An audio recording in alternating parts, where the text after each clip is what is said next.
వింటవా ఆ ముండ కొడుకు పారాను నాకు పెళ్ళమే లేదు నాకు కొడుకులే లేరు నాకు బిడ్డలు లేరు అన్నారు 7 కొడుకులాడ ఒక బిడ్డాడ వాని ముఖం మీద మన్ను పోయ్యా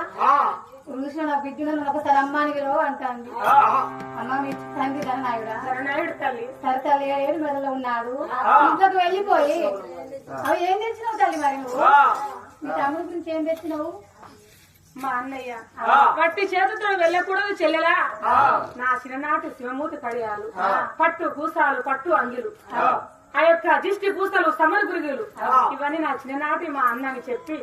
పట్టి చేతుతో వెళ్ళకూడదు తమ్ముడికి ఇవ్వమని నాకు పంపించినాడమ్మా తెచ్చినావా అమ్మా మరి బాబుని రమ్మంటే గాని నేను వట్టిగా తీసుకువెళ్ళలే నువ్వు ఇంట్లోకి వెళ్ళిపోయి చెంబతోడు ఉత్తమ చేత నీ వాళ్ళు పట్టుకోని నీ వాళ్ళు పట్టుకున్నాక నేను ఇంట్లోకి తీసుకువెళ్తా తల్లి నువ్వు అన్నాక గమకానే ఉండాలి రామసక్కని రోతగుణం ఆ రాతగుణం ఇంట్లో పోయి